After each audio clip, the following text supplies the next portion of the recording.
Hello everybody and welcome to today's video. It's titled, God Turns Weaknesses into Strengths. And the Bible reading is from 2 Corinthians chapter 12, verses 9 and 10. And he said unto me, My grace is sufficient for thee, for my strength is made perfect in weakness.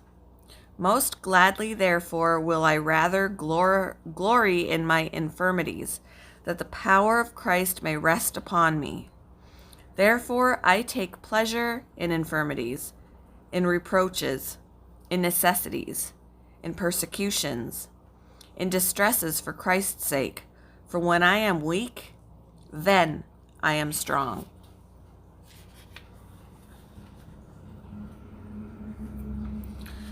Fanny Crosby would no doubt agree with Paul's words about his infirmities. Blinded when she was 6 weeks old by a man posing as a doctor, she never wasted a moment in anger or self-pity, later writing, I have not for a moment in more than 85 years felt a spark of resentment against him, because I have always believed that the good Lord, by his means, consecrated me to the work that I am still permitted to do. A gifted, prolific poet, Fanny was already well known for her readings and published poetry by the time she was accepted at the Institute for the Blind when she was 15.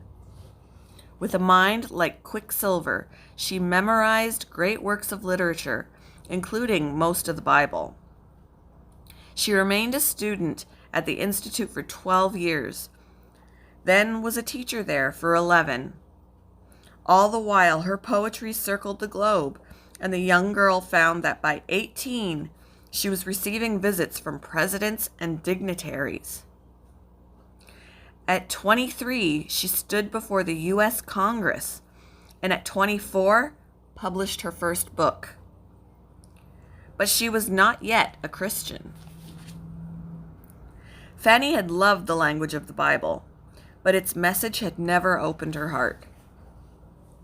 Finally, at 31, she received the Lord in a revival meeting, describing her own conversion as a flash of celestial light.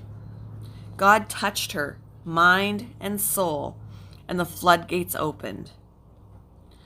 Over the next 60 years, Fanny wrote more than 8,500 hymns, sometimes as many as 7 a day. Inspiration came to her from everywhere, from ordinary sources such as a carriage ride to events that rocked her life, like the death of her infant daughter, for whom she wrote, Safe in the Arms of Jesus. What Fanny could not see, she could feel, and God's love and blessings on her set aside her blindness in favor of a wisdom and a sight that few other people have experienced. Yet all of us can follow her example in finding the confidence to use what gifts God has bestowed on us, no matter what infirmities challenge our everyday lives. Thank you for joining me for today's video. I hope you all had a very wonderful day, and I will see you in the next one.